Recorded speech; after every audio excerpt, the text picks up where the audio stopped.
जय हिंद दोस्तों। आज हम लोग समान विज्ञान से संबंधित महत्वपूर्ण 25 प्रश्नों का रिवीजन करेंगे जो सभी एग्जामों के लिए काफ़ी महत्वपूर्ण होगा। यह तो आप इस वीडियो को अंत तक बने रहिएगा। पहला प्रश्न है, रसायन उद्योग में कौन सा तेजाब मूल रासायनिक माना जाता है? रसायन उद्योग में कौन सा तेजाब मूल रासायनिक माना जाता है?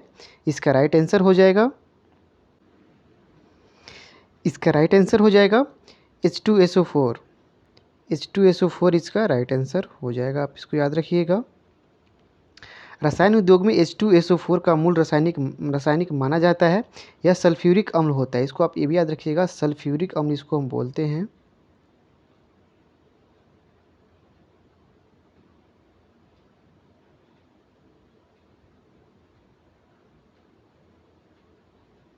इसे हम सल्फ्यूरिक अम्ल भी कहते हैं, जिसका उपयोग जो है पेट्रोल के शोधन में और विस्फोटक में रोग और औषधि बनाने में इसका प्रयोग किया जाता है। तो आप इस तरह से याद रखिएगा, इसे H2SO4 कहते हैं, सल्फ्यूरिक अम्ल भी होता है, इसी नाम से जानते हैं इसको।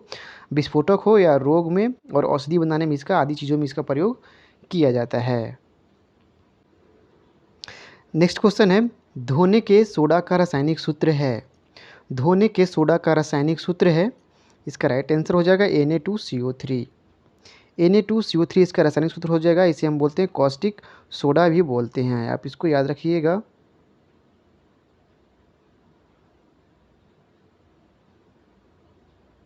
इसे हम कॉस्टिक सोडा भी कहते हैं।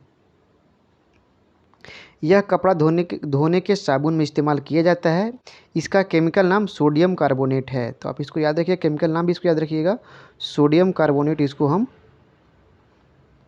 कहते हैं।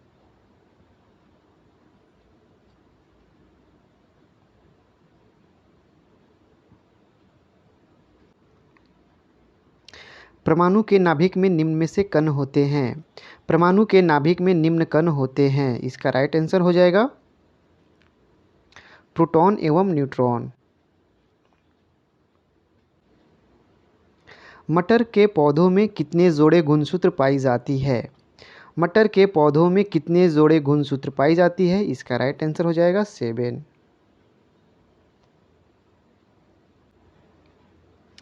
विटामिन सी का सबसे उत्तम स्रोत है।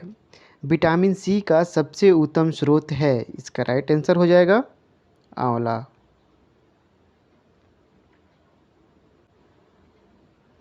पोमोलॉजी के अंतर्गत किसका अध्ययन किया जाता है?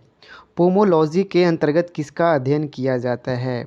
इसका राइट आंसर हो जाएगा फलों का अध्ययन किया जाता है। पोमोलॉजी के अंतर्गत में फलों का अध्ययन किया जाता है। टेलीस्कोप की खोज किस वैज्ञानिक ने की थी?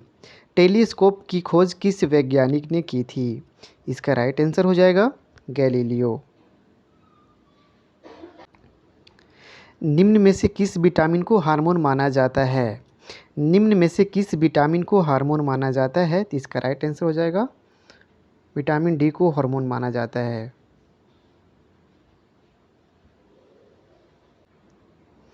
निम्न में से कौन विटामिन का प्राकृतिक स्रोत नहीं है? निम्न में से कौन विटामिन का प्राकृतिक स्रोत नहीं है? इसका राइट आंसर दूध हो जाएगा। दूध विटामिन का प्राकृतिक स्रोत नहीं है, दूध जो है एनिमल में से पाया जाता है।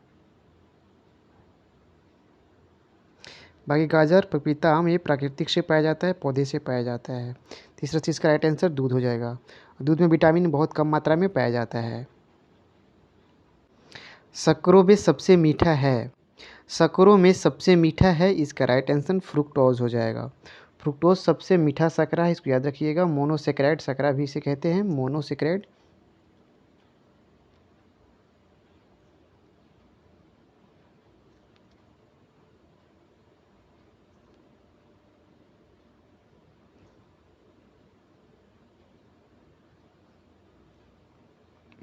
फ्रुक्टोज एक मोनोसेक्राइड शर्करा है जो प्राकृतिक में सबसे मीठा शर्करा है। इसको फल शर्करा भी कहते हैं, तो आप इसको याद रखिएगा, मोनोसेक्राइड फ्रुक्टोज सबसे मीठा शर्करा। क्लोरोफिल में कौन सी धातु आयन पाया जाता है? क्लोरोफिल में कौन सी धातु आयन पाया जाता है?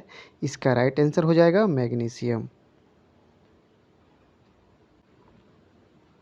जीवन चक्र के लिहाज से पौधे का सबसे महत्वपूर्ण अंग है। जीवन चक्र के लिहाज से पौधे का सबसे महत्वपूर्ण अंग है। इसका राइट आंसर हो जाएगा पुष्प।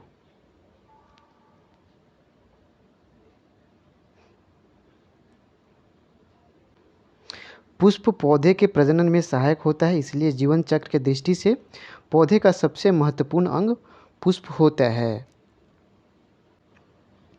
नेक्स्ट है, जैव विकास को सर्वप्रथम किसने समझाया था?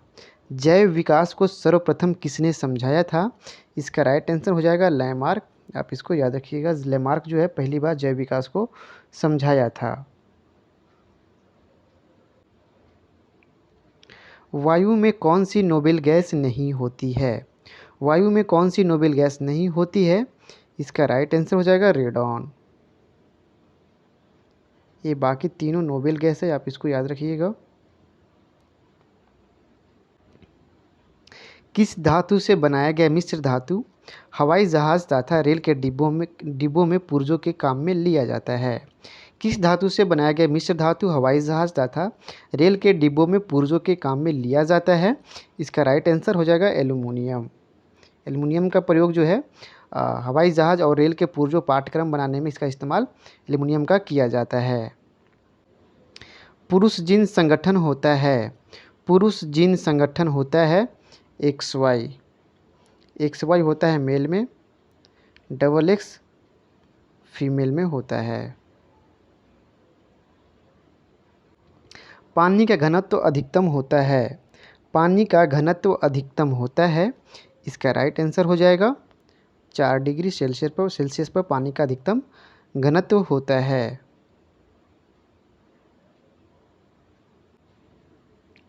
दाढ़ी बनाने के लिए काम में लाते हैं, दाढ़ी बनाने के लिए काम में लाते हैं। इसका राइट आंसर हो जाएगा अवतल दर्पण। अवतल दर्पण को हम दाढ़ी बनाने के काम में लाते हैं। काफ़ी महत्वपूर्ण प्रश्न है।